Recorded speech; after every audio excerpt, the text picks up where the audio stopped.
Guess what, divine feminines, especially divine feminines who I work with, when we rest, that's when we get inspired. That's when we get our downloads. That's when we get our manifestation ideas. That's when we can create. We're actually channeling that sexual energy from our sacral chakra all the way up to our heart space, then out through our third eye and our crown. And we're putting it out into the universe that, all right, my body is fully rested. When I'm fully rested, the mind slows down. And then hello, you beautiful souls. Welcome back to my channel. My name is Michelle. We talk all things life, love, spirituality, law of attraction, and all of that juicy goodness. In this video, I have a special message for you. And the message is all about who you are becoming.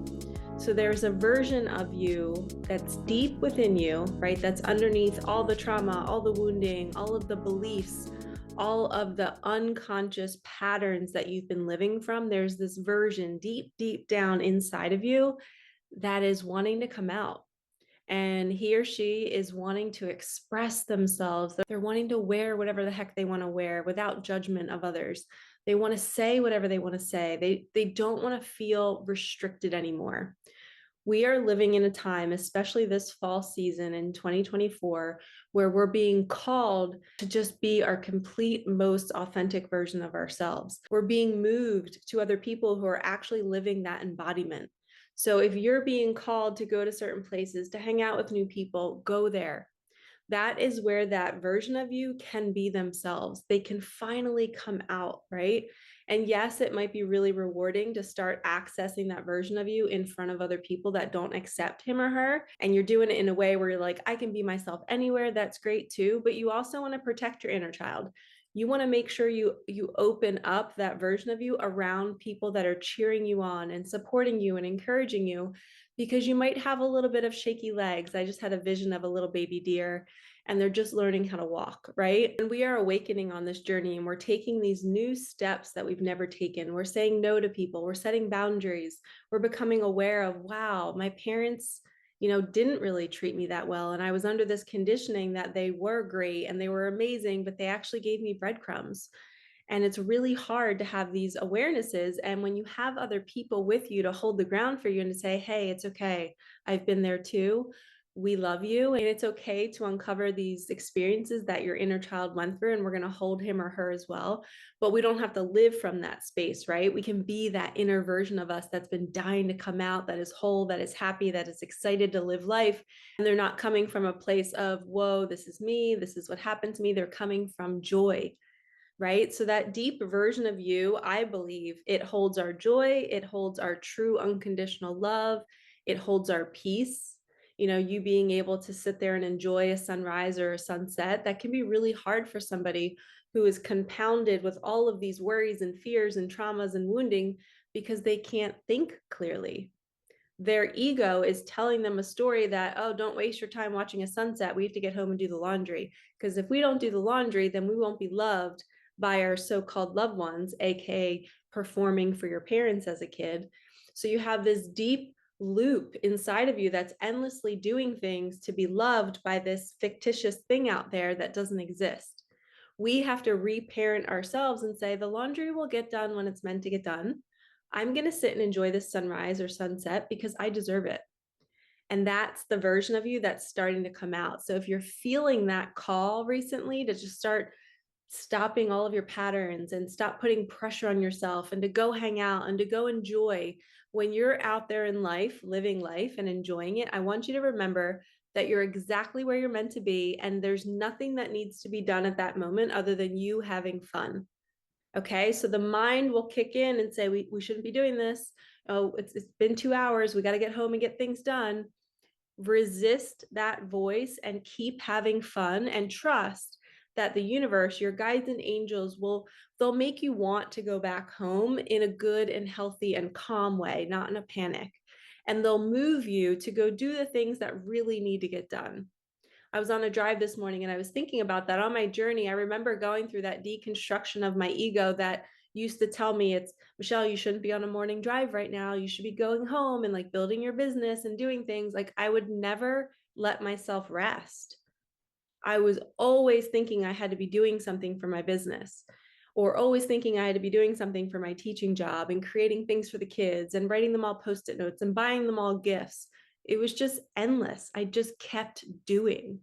And what I realized is when I spiritually awakened, the more I resisted that voice and I said, no, thank you. I'm going to rest right now. I'm going to take a 3-hour nap instead of doing 15 different things on my to-do list. And you purposely go against the grain of what you've always done. And this builds that trust with the universe and your guides and your angels that you can sleep for 3 hours and trust that they will move you later to get all those things done. Or you'll see that they'll have somebody else do those things for you. A lot of times when I take a 3-hour nap, I wake up and my Venmo is stocked with money from clients booking sessions or people just donating to my channel or people just tipping me from a reading they got, 2 months ago. And they're just so pleased with the reading that they were feeling the joy in the moment of recapping it. Maybe they were re-listening to it. And they're like, wow, that reading really changed my life, or that coaching session or that mentorship with Michelle really changed me. And they'll send me like $100 and they're like, hey, go buy yourself a cute outfit, cute yoga pants, go buy yourself dinner. You've changed my life and I just want to thank you. That usually would come in after I would take a 3-hour nap. So the universe was rewarding me for honoring my body and resting. Where I was thinking that if I did those 15 things on my to-do list, then I'll make money, then I'll be received, then I'll be loved. But it's actually the opposite. So I'm going to pull a page from one of my favorite books next, but I just wanted to share this message with you. When I hit record, I had no idea what I was going to say, and it all just started to come through that it was a message of allowing yourself to be in the present moment, to have fun, to not take life too seriously, and resist the voice, the conditioning that's telling you you have to do X, Y, and Z to be loved, to be valued, to be accepted. This is all an illusion that you have created in childhood, and you are running on this loop. It's a hamster wheel. Nobody else is expecting you to do anything. And if they are, then they're a reflection of your ego. Okay. They're a reflection of what you're saying to yourself. So, of course, they're going to be putting pressure on you because you're putting pressure on you. When you get off of that hamster wheel and rest, they will dissipate. They might have comments, they might be mean. Well, they are not a version of you that you want to be hanging out with, right? If they are not allowing you to rest, they don't have your best interests at heart. So this is you then waking up to, oh man, I'm awakening now, and maybe I'm not a match to this person anymore because they're not supporting my growth. And we need to be surrounded by people like me and like you who are encouraging you to rest, who have faith and trust. People that can't rest, everybody open up your eyes, ears, and hearts. Anybody in your life, including you, if you struggle with doing less, it's because you don't trust in the universe. We have to trust that if we don't get something done, it will get done later. And that's essentially trusting you and trusting your guides and angels in the universe, whatever you believe in, that if you say no to money, to an opportunity, to a task, if you say no to something, you have to have 100% trust that if that is meant to happen, it will get done. It will come back around to you. There is nothing in this world that will bypass you. There is nothing bad that will happen to you when you choose yourself. And you've been conditioned to think that you have to do all of these things and have a busy schedule, and it's not okay to rest because you're lazy and you're all these different things that the world has conditioned you to believe. You have to go against the grain. You have to not listen to that voice. Literally do the opposite of what it's telling you to do. Go take a vacation, go rent an Airbnb for a night, even if it's 20 minutes away from your house. Do something different that radically changes your being and allows you to receive the present moment, the trust, the faith that everything is perfect and everything will get done. Because guess what, divine feminines, especially divine feminines who I work with, when we rest, that's when we get inspired. That's when we get our downloads. That's when we get our manifestation ideas. That's when we can create. We're actually channeling that sexual energy from our sacral chakra all the way up to our heart space, then out through our third eye and our crown. And we're putting it out into the universe that, all right, my body is fully rested. When I'm fully rested, the mind slows down and then the body slows down, vice versa. It could go either way. You can slow the body down and then the mind eventually follows, or you could begin to slow the mind down and then the nervous system will follow. So once we get them in alignment, all rested on the couch, on a park bench, wherever you are, in your bed, in a bathtub, you are now fully rested. Now you have space for spirit to talk to you. The universe can whisper in your ear now your next steps. So that's why meditation is so great. But meditation doesn't have to look like you sitting cross-legged with your hands a certain way. You can be wherever you are, just listening, just quieting the mind, allowing it to slow down. The more you sit there in stillness, like say you just lay on your couch, no sound in your house, you're just laying there. You're watching the thoughts, watching, they start to settle. They start to become less frequent. They're still there, they're just not as loud. There's not as many. And then the more you settle, the more the nervous system settles. All of that energy then starts to build. Creativity starts to build. You start to get inspiration. You start to get new thoughts that were underneath all of the chaotic thoughts, all of the doer thoughts, all of the ego thoughts, right? So when we resist what the ego is wanting us to do, because the ego wants to keep us busy, it wants to protect us, it wants to keep us safe. But once we have trust and faith that we're always safe, we're always guided to the right person, to the right thing, the laundry will get done when it's meant to get done. And I use that as an example because half of my clients struggle with that. They struggle with doing daily tasks and not getting them done and going to bed feeling like they're a bad person. And it is just all a construct of their mind that they have created because of their childhood, that if they didn't do X, Y, and Z, they could have not been loved. They could have not been supported. Maybe they weren't seen. So now they feel like they have to do those things to be seen, but nobody's looking at them doing it. They're just doing it in their own head. So, no, and I'm not shaming anybody for this. I was a great example of this. I used to do this in my own life. Like everything had to be perfect. And then I went through a phase of I lived with my house for like messy for like 2 weeks to resist that voice. I didn't do my dishes. I didn't do my laundry. I wore sweatpants. And then eventually I was like, okay, now I want to regroup. Now I want to tidy things up, but I'm not doing it from a place of if I don't do this, then X, Y, and Z will happen, or I'll get in trouble with my mom because she was a clean freak growing up, you know? There was none of that anymore. Now it was like, ooh, I want to put this here because it looks pretty there. Or, ooh, I want to revamp this closet space or whatever because it feels good. Okay, so let's pull a page from the book to see if we can get a message that matches this. But on your awakening journey, it is so important to revisit why you're doing the things you're doing, taking time to rest, resisting that ego's pressure, and then going into the question of why is that pressure there? Where did it come from? And that's the work I do in my coaching program. If you feel called to work with me, if this is lighting you up right now, hit the link in the comments and go join. The doors close September 28th. I'm only taking 10 women with me. 4 spots are already filled. So we are looking for more of you who are really wanting to do the work. You know, I love working with women who are just so dedicated to being like, I'm the girl that's going to do it. Just like my sign. Be the girl or the woman who decided to go for it, okay? All right, let's see what Spirit wants to tell us from my Journey to the Heart book. It's one of my faves. All right, Spirit, give us the message my viewers need to hear today. Okay, May 29th. Don't be afraid of making mistakes. This is kind of ironic because the ego puts that pressure on us to be perfect. It says, don't be so afraid of making a mistake. That energy can create more mistakes. It can stop us from enjoying what we're doing. It can block us from creating freely and making something beautiful. Remember, we talked about that resting and allowing the creativity to come through us. It says sometimes it's necessary and important to make mistakes, to fumble around and do something poorly so we can learn to do it better next time. No matter what we're doing or what we're learning, we have to start somewhere. Look back at the past. We learned by trying, stumbling, falling, getting back up, trying again, but we wouldn't be where we are if we hadn't begun where we were.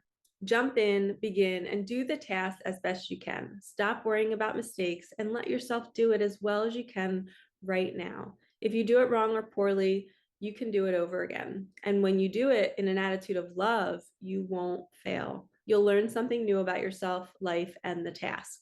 Love yourself enough to try. Let yourself make mistakes. Tell yourself you don't have to do it perfectly. Let yourself have fun while you're learning. Start where you are and do what you can. Learning and getting better will happen from there. And the little quote says, you may not always know the best way in the beginning, but if you keep trying, you'll quickly learn to tell when you're on track. So I see this as a little confirmation that whatever you are doing, pay attention to the voice that's telling you it has to be perfect. Where in your childhood were you not allowed to mess up? Where were you shamed? Where were you smushed for making a mistake? I was at a soccer game the other day and there was a dad talking to his daughter, and his daughter was, opening up one of those folding chairs to sit in. And she kind of opened it up and then she kind of stumbled, right? She's like probably 7 or 8 years old. And the dad immediately says her name and is like, "What are you doing?" And just the tone and the words literally are impacting that child, telling her she's stupid, she doesn't know how to do anything, she's messing up, she's disappointing him. Think about all of that conditioning in one sentence. And my whole body just was like, oh, I just want to like go over there and just tell her that, hey, you didn't do anything wrong. You got to fail. You have to trip and fall. You have to mess up setting a chair to learn how to set the chair out properly. That dad had no patience, and you could tell that his ability to handle somebody who's not perfect was not available for him. So that means that he's living his life in this desperate need that everything around him needs to be perfect. Nobody can mess up, nobody can trip and fall because that bothers him. And having that awareness of your own childhood and where did that happen to you? Where were you like that 7 or 8 year old where you were totally diminished just for failing? You just messed up something, and that's okay. We have to learn to reparent that version of us and say, it's okay. You're allowed to stumble and fall. You're allowed to mess up a chair, a table. If you don't fold the blanket right, that was a big thing in my house. Like if things weren't folded right, or, if we dropped a spoon, we were like, was like, what are you doing? And it's just like, I dropped a spoon. I'm not perfect. But that I can see how that plays into my psyche. I created another video and I'm going to link it here about how to see ourselves differently. And once we uncover these traumas and the wounding and the belief systems, we can see how, oh, wow, I've been speaking my life into existence from the wounding of my past and the fear of needing to be perfect and needing to be seen. And if I don't do this right, then this person's not going to like me, as opposed to living from a place of wholeness. And you start talking from wholeness and you talk from a space of, wow, you're telling people about your experiences from childhood and you're like, yeah, this happened to me. It was pretty rough, but I made it out. I'm good. I don't have those beliefs anymore. I don't need to prove myself, but that was my experience and it was pretty profound. And it's really helped me become more compassionate for other people who are perfectionists. Instead of living from, this happened to me and I can't believe it. And I can't believe my mom or dad was like that. And I can just never forgive them. Speaking from wounding, that only creates more chaos in your life. So go watch that video next if you feel called. It was a really powerful one. It was a vision that I had on a drive where I noticed that I was speaking from wounding a little bit in my life still. And then I had this vision of Michelle, who wasn't wounded, who wasn't in trauma. She was whole and sovereign. How would she speak? Who would she be in this world right now, being able to share, being the observer of her old self, being able to share her old self with the world. So that's my goal, is in every video from now on, I'm going to speak as if I am Michelle, the observer of the other Michelle who went through all of her experiences, and I'm not attached to it. I'm not attached to the story of what happened to me. I can just share it to let you know that you don't have to attach to your story either. And you don't have to be perfect. You can let it all go and realize, oh, wow, it was just an illusion of perfection that I was trying to do in my mind, but it's not really pleasing anyone or anything. It's actually just keeping me in prison because it's not allowing me to enjoy the present moment. So, my advice to all of you is maybe spend a week and go against that voice and don't do anything it tells you to do. If you have to do your hair perfect, don't do your hair for a whole week. Just go against the conditioning of you being on the same hamster wheel over and over and over again. And watch, you'll start to build more trust and faith in the universe because you'll realize that people are still loving you, even though you don't look a certain way, right? People are still showing up for you, and you're getting more money when you're resting and taking naps, and people are doing things for you, and you're getting all these compliments when you're doing less, because the universe wants you to be like that. The universe wants you to honor yourself and not listen to that hamster wheel of a voice that's saying, we have to do this, we got to be here, we have to impress this person, we got to do this to be loved, we got to feel safe in the world. And you can just wipe all of that away and be the person that's observing all of that chaos and be like, wow, I'm no longer her. I can be calm now. And yes, my conditioning might still take over sometimes, but maybe I can be pulled out of it by a friend or a family member and say, hey, if you catch me saying this, call me out on it. I don't want to speak from wounding anymore. And we need soul tribe. So if you feel called to work with me, I have a group of women that we're starting our coaching program on October 1st, and we're going to do this for each other. We're going to call each other out and really push each other to use our words wisely, to be particular about our actions and really going against that ego's drive that I need to be perfect, I need to get this done. And we can also get to the root on our group calls of why you're doing that. And we can have compassion for the inner child in you who really is looking to feel loved and safe. And we can make her feel safe. So if you feel called to join, the link is in the comments. I'm sending you so much love. Thank you for watching this video. Thank you for supporting me and my channel. And I will see you in the next one. All right, peace out.